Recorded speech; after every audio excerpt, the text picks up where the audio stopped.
I did it. I finished Sophie's Choice. It is finally done. These are my final thoughts and review. There will be no spoilers in this review. As a reminder, Sophie's Choice is a 562-page historical fiction novel by William Styron.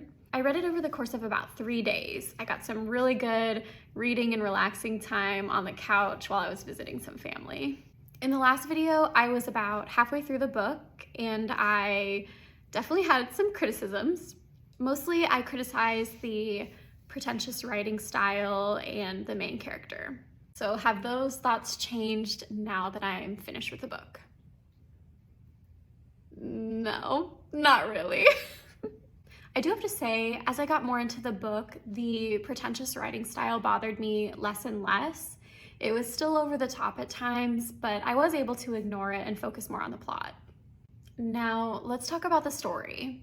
There's kind of two halves of the story. The first is the narrator's plotline told in present timeline, which for him was 1947.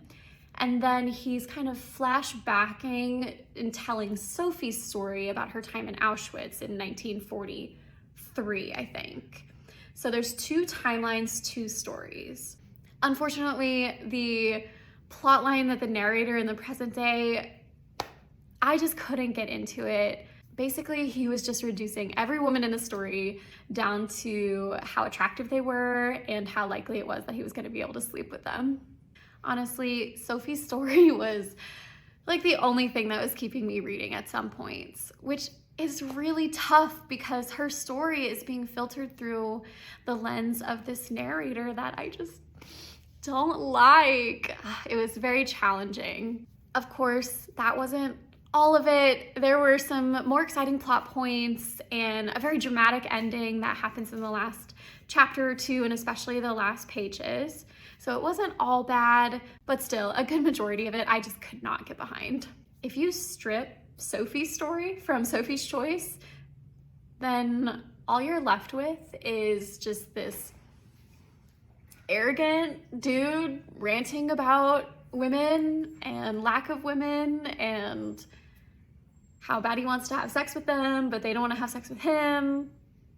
Basically, he's an incel. Yeah, I said it. There were some redeeming qualities in the book and some enjoyment that I got from reading it. And there were actually a few characters that I really liked too. For example, Sophie's boyfriend, Nathan. Maybe like isn't the right word because he's definitely not a likable character because he's kind of awful and abusive, but I do think he was the best written character in the book.